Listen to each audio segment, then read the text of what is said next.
અઢી અબજ વર્ષ જૂની અરાવલ્લીની પર્વતમાળાઓ જે ગુજરાત, રાજસ્થાન, હરિયાણા અને દિલ્હીનું એક રક્ષણનું કવચ પૂરું પાડે છે, ત્યારે ગત મહિનાના 20 નવેમ્બર 2025ના રોજ કેન્દ્ર સશક્ત સમિતિ સુપ્રીમ કોર્ટમાં ગઈ અને સુપ્રીમ કોર્ટમાં એવી વ્યાખ્યા બનાવવામાં આવી કે 100 મીટરથી ઊંચી પહાડીઓ હશે એને જ અરાવલ્લી ગણવામાં આવશે, એમનાથી નીચેની પહાડીઓને અરાવલ્લી ગણવામાં નહીં આવે।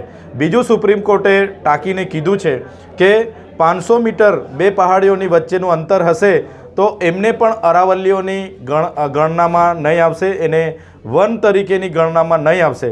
ત્યારે આજે સુપ્રીમ કોર્ટનો આદેશ આવ્યો છે જે સ્પષ્ટ કાયદાકીય નીતિ દર્શાવે છે કે આવનારા દિવસોમાં આના થકી સરકારના કેટલાક લોકો, ખાણ માફિયાઓ અને ઉદ્યોગપતિઓ આ વિસ્તારમાં એમને લાવવા માટે રેડ કાર્પેટ પાથરતી હોય સરકાર, એવું અમને લાગી રહ્યું છે। ત્યારે સુપ્રીમ કોર્ટના નિર્ણયનું અમે ખંડન કરીએ છીએ અને ફરી આમાં વિચારણા થાય એવી અમારી માગણી છે। આજે અમારી અરવલ્લી બચાવો, પર્યાવરણ બચાવોની સભામાં હજારોની સંખ્યામાં લોકો આવ્યા અને લોકોની એક જ માગણી છે, કોઈ પણ સંજોગોમાં આ પહાડોનું માઇનિંગ ના થાય એની બધાની માગણી છે। આ માત્ર પહાડો નથી, એ અમારા આસ્થાના દેવ છે, અમારી પ્રકૃતિ, સંસ્કૃતિ અને પર્યાવરણ સાથે જોડાયેલી આ બાબતો છે।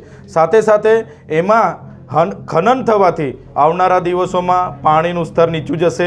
આ વિસ્તારમાં રહેલી નદીઓ, અહીંયા નજીક સરસ્વતી નદીનું ઉદ્ગમ સ્થાન છે, જેવી બનાસ નદી છે એવી નદીઓને પણ આવનારા દિવસોમાં સુકાઈ જશે અને નદીઓમાંથી પીવાનું પાણી અને સિંચાઈનું પાણી પણ નહીં રહેશે, ત્યારે અનાજ પણ નહીં પાકશે। એટલે આ બાબતને લઈને અમે ખૂબ જ ગંભીર છે।